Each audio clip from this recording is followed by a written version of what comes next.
Hi, everyone. I'm Father Harrison Ayre. I'm the co-host of Clerically Speaking podcast with Father Anthony Sharapa.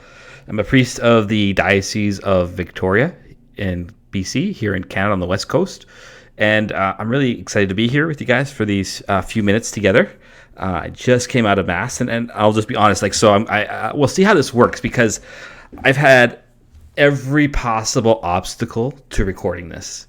So we're hoping that this comes okay. I prefer to talk standing because, especially when I have prepared notes, because it's just what kind of keeps me more engaged. But things just kept on not working out. So we're going to see how this works here.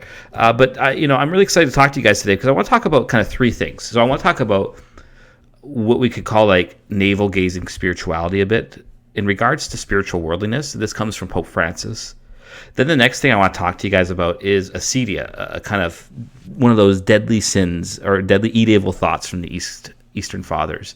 And then talking about desire, because when it comes to us and into evangelization, I think it's desire, it's igniting desire that is so important. So I want to talk about a bit about spiritual navel gazing, okay, or what Pope Francis calls self-referential spirituality. This is something he actually mentioned as a cardinal in one of the masses and the consistory prior to the formal consistory for calling him to be pope. He gave a 4-minute sermon, on self-referential spirituality, and in this he says that the church, when she becomes self-referential, when all she does is care about herself, all she does is care about what is good for her and not thinking about the goods of others, then what happens is, he says, she believes she has her own light. In other words, the church forgets that she is not the light, that while she is the light to the nations, her light is not her own, but comes from Christ. It comes from Christ. So when we turn inwards, he concludes, the harm that enters the church is what he calls spiritual worldliness. And I was really struck by this phrase, and I think it's important. So I'm going to try and break this down a little bit for you. It's an interesting phrase he proposes here, because he doesn't just say worldliness, like we became worldly, we just kind of got comfortable, we became like the West.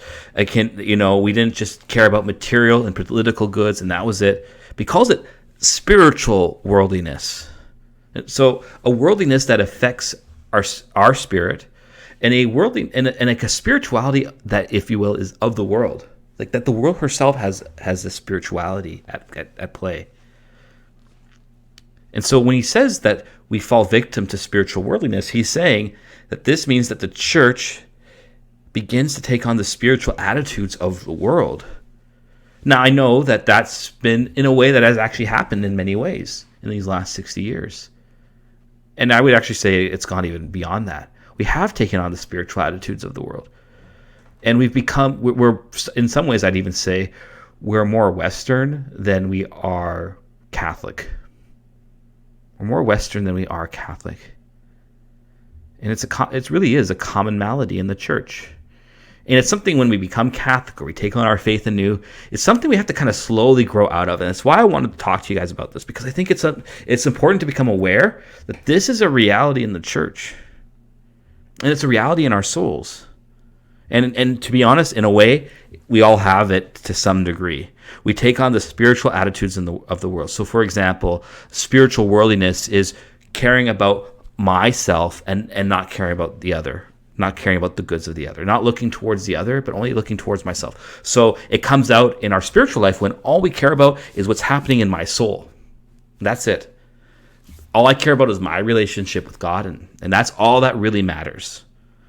When really the Christian way of life, while we do care about our own spiritual goods, those in a way become secondary. So let's break down, if we want to kind of understand spiritual worldliness, let's break down again what he calls being self-referential. Okay, to be self-referential means to make oneself the reference point for everything. That I'm the lens that I look at life through. Doing things are good insofar as they benefit me, and they're to be avoided insofar as they don't benefit me. So it's similar to self-centeredness, but it's not quite the same thing, I'd say. but it's that you refer external things to yourself, while self-centeredness, I'd say it's a daughter of self-centeredness. Self-centeredness is really the saying, all I care about myself, but self-referential is referring everything to me and through me. And so again, it looks like when we're looking after our own spiritual needs only, we forget that God gives us our spiritual need, our goods, to be given away, right? God, you know, it's the law of the gift that I'm going to talk about here in a second, that the soul grows insofar as it gives away. This is something that's clear in Jesus' teaching over and over and over again. And in regards to the church in general, so that's us in the soul, and we talk about the church in general, the social nature of Christianity, if you will. When her members live this mentality too much, all we care about is self-preservation and forget about the others again. Like that, we forget about our mission to evangelize. All we care is about keeping things afloat. In this case, the church becomes a museum rather than a sacrament, right? Ossified and caring only for herself, instead of recognizing that her light actually isn't her own. It comes from Christ. The church receives her light from Christ. And this is why I pit sacrament against museum. Museum is something that just kind of keeps up the past and that's it. But a sacrament, and think back to your catechism. Wait, what is a sacrament? A visible sign of an invisible reality that communicates and affects grace, that communicates what it signifies, right? So the church is a sacrament, which means she's something visible in her members, in her hierarchy, etc., that makes something present invisible, namely Christ. Because what is the church? His body. And thus, the church is a sacrament of salvation that makes the light of Christ present. Only when we are not self-referential do we recognize what I have is not my own. I am the bearer of a mission that has been given to me. I am not the creator of it. I have received first. And therefore it requires an openness that looks towards God and the other to receive. And so to be a universal sacrament of salvation, as Lumen Gentium calls the church, you and I need to be constantly working away from being self-referential so as to protect from spiritual worldliness. So now let's go into spiritual worldliness a bit here. And I want to, you know,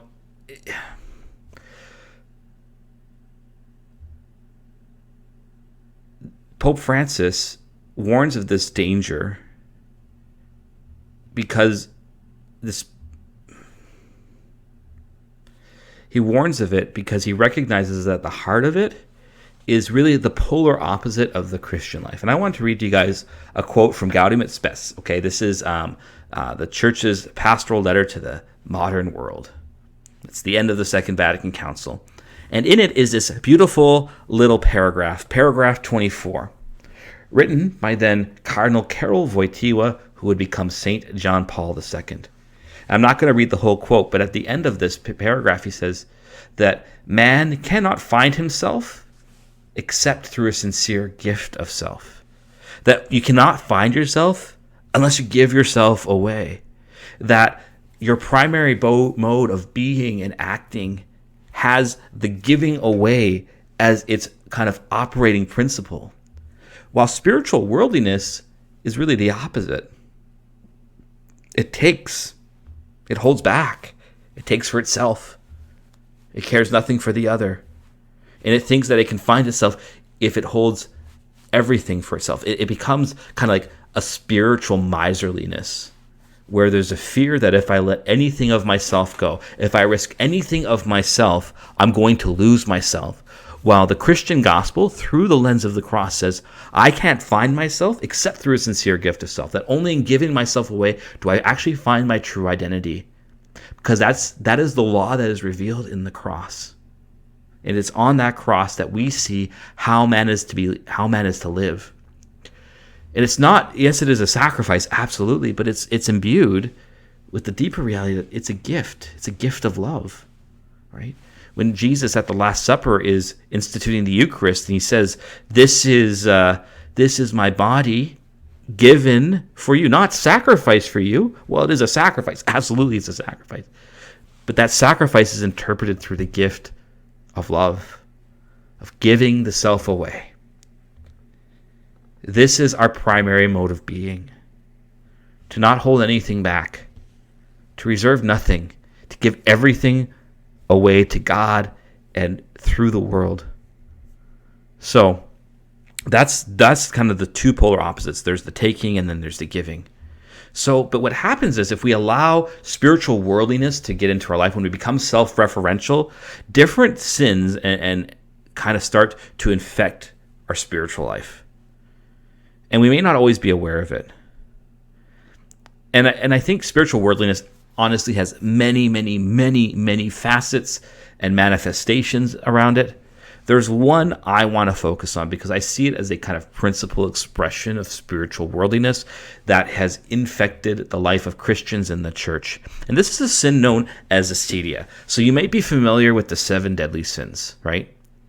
From gluttony to pride. Well, those are actually an adaptation of a more ancient tradition from the Christian East known as the 8 evil thoughts. And in the West, it kind of got subsumed under the term sloth. And so we just always think of laziness. And that's all we ever think about when we think of sloth. But acedia, it definitely expresses itself in sloth quite often, but it goes deeper than that. Acedia's primary target is desire. It's desire. Acedia then is not so much about being lazy. That's a fruit of it. But rather it's about avoiding the good or the duty of the moment.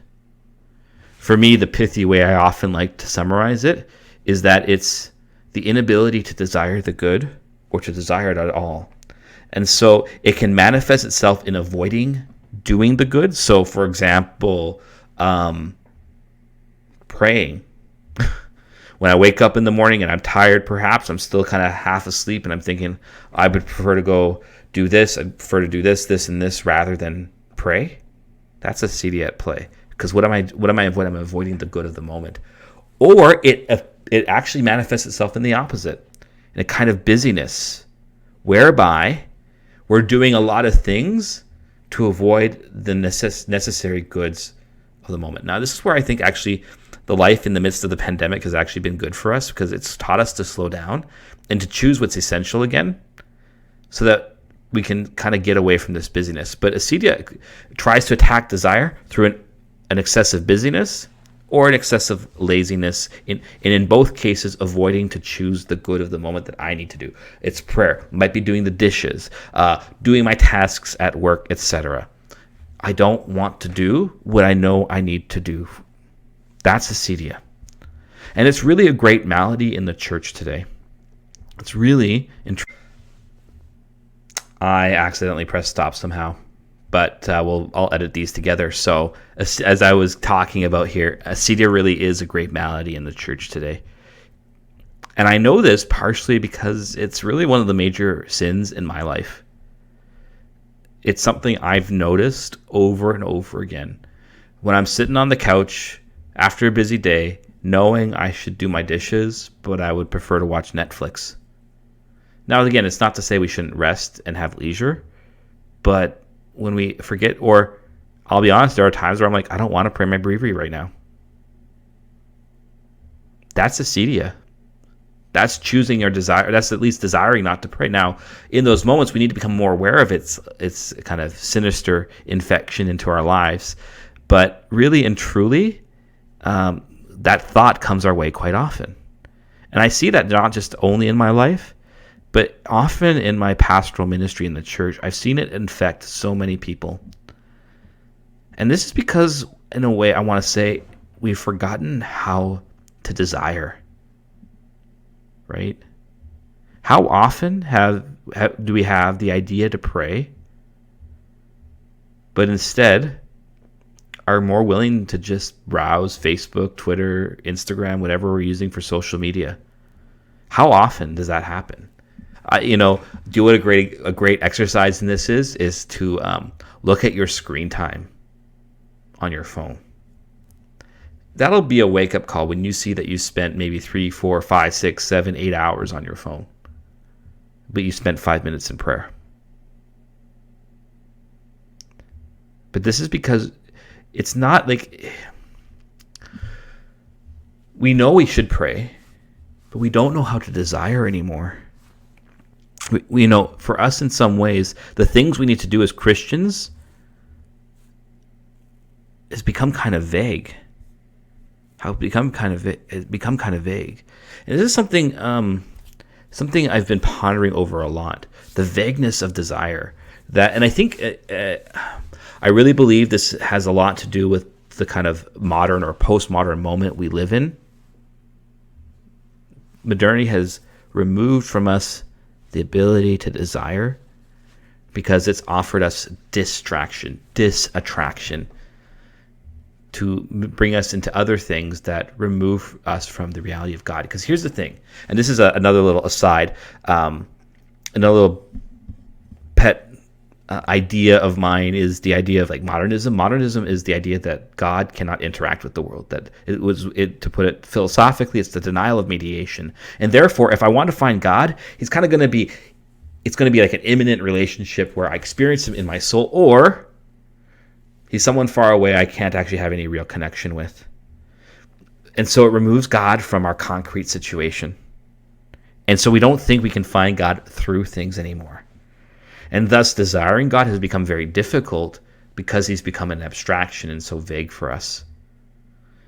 And so like how do we fix the problem of desire? Because why am I bringing this up? Because this isn't just a problem for us. I know probably for many of you, you have had problems with prayer. You have had problems with evangelizing. You know it's a good thing. You have even an on fire part of your heart that says, I want to do this. But there's also something deeper that we so often choose without being aware of it. We choose another desire or no desire at all, just something to distract us from actually making a real choice that has an effect on our lives. And so to fix this, I could just be kind of vague and just simply say, stop being self-referential, stop looking at yourself only.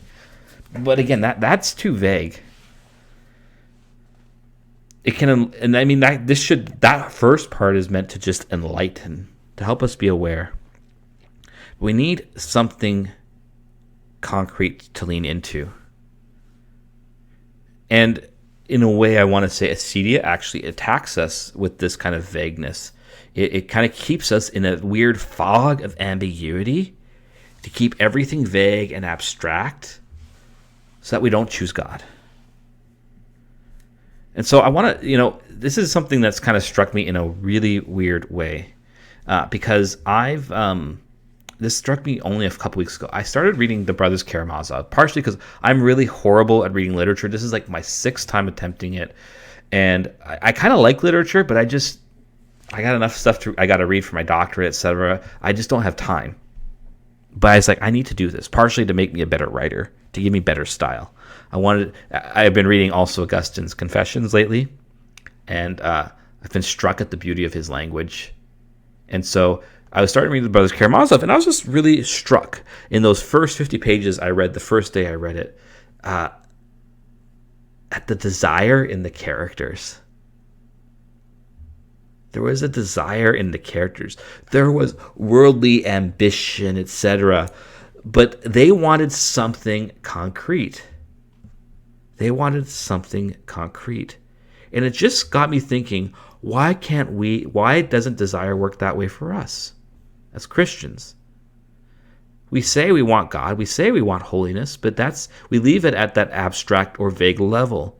And that feeds our acedia, whereby then we actually don't choose God because we don't know how to, because we've become modernists, whereby we say, I want God, but I don't want him through his creation.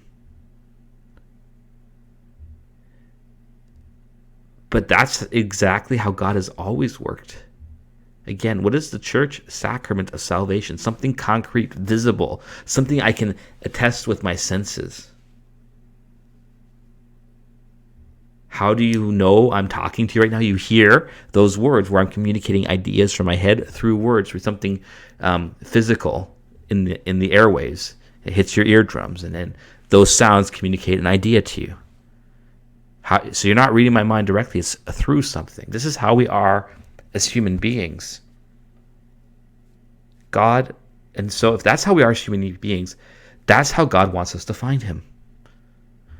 And this is why Jesus actually becomes human. God becomes something concrete, visible, embodied for us to encounter. This is why the church has her sacramental structure around us, whereby we have access to Christ through something.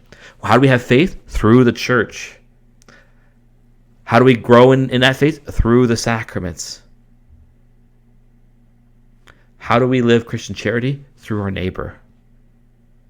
And so this is where I want to talk about, this is where I want to kind of tie it all together. Spiritual worldliness affects this because it says you don't need to choose anything. You don't need to desire anything greater. Look out for what you need for yourself to have a comfortable life.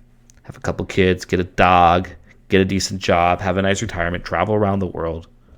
You don't need to take the risk of desire. And so modernity forms us into a kind of vague sense of desire. And that's what we've been formed in. We've been infected by it way too much. We do not desire God through things anymore. We desire a comfortable life, and that's it. We don't desire the risk of the gospel. And I'd encourage you to read Romans 1-2, because St. Paul talks about this. He talks about how the pagans had this opportunity to know God. How? Through his creation. This is how God works. He works through things. And so if we want to move away from acedia and move away from spiritual worldliness and move away from being self-referential so that we can become the light of Christ again to the world, we got to start desiring concrete things whereby we find God. And this means charity towards those in need, looking out for those who are spiritually poor and presenting them the gospel, growing closer to God through concrete things like the rosary, scriptural reading, studying of the faith. These are things that build up our desire for God, going to Eucharistic adoration, but looking out for the other. I do these spiritual goods. Why? I go to adoration, I go to Mass, etc. Why do I do these things? To build up my desire for God, whereby I want to see him in my neighbor and in those whom I serve. The best way, I bet you, I guarantee this for you. The quickest way to desire God more is to serve the poor, whether it be the materially poor or the spiritually poor. It doesn't matter. Serve the poor. Find people who are in desperate need of charity. And I mean charity not in the worldly sense, but in the Christian sense. And give it to them. Because there you will give them Christ. There you will give them Christian love.